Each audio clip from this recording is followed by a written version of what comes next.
Init na. Okay, so ang ganda ng bulaklak sa baba, guys. Maganda yun sa ano, pag sa baba talaga.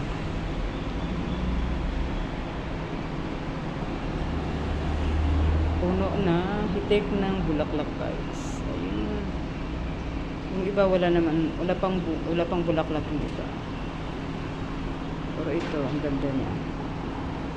Hitik sa bulaklak. Ayan. Bulaklak. Parang orange siya na ano. Ano bang tawag doon? Parang red orange. Puno yan, puno lang yan siya, guys. Pero yung iba wala pang bulaklak.